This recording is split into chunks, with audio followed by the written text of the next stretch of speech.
छत्रपती संभाजीनगर शहरातील सातारा परिसरात निरंजना नगर येथे भिक्खू संघाची रविवारची चारिका अर्थात भिक्षाटन कार्यक्रम श्रद्धा व भक्तिपूर्ण वातावरणात संपन्न झाला।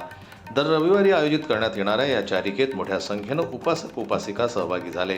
यावेळी श्रद्धावान नागरिकांकडून भिक्खू संघाला भोजनदान, आर्थिक दान तसंच अष्टपरिस्कार दान करण्यात आलं। धम्म परंपरेनुसार दान परंपरा पुढे नेण्याचा संकल्प देखील यावेळी उपस्थितांनी व्यक्त केला। मोठ्या संख्येने उपस्थित समाज बांधवांनी या चारिकेत सहभाग घेत भिक्खू संघाला सहकार्य केलं। धम्मकार्याला गती देण्यासाठी चारिका अत्यंत महत्त्वाची असल्याचं मत ज्येष्ठ समाजसेवक अशोक तीनगोटे यांनी व्यक्त केलं। त्यांनी धम्मसेवक म्हणून या उपक्रमात सक्रिय भूमिका बजावली। या कार्यक्रमामुळे परिसरात धार्मिक आणि सामाजिक एकात्मतेचं वातावरण निर्माण झालं असल्याचं चित्र पाहायला मिळालं।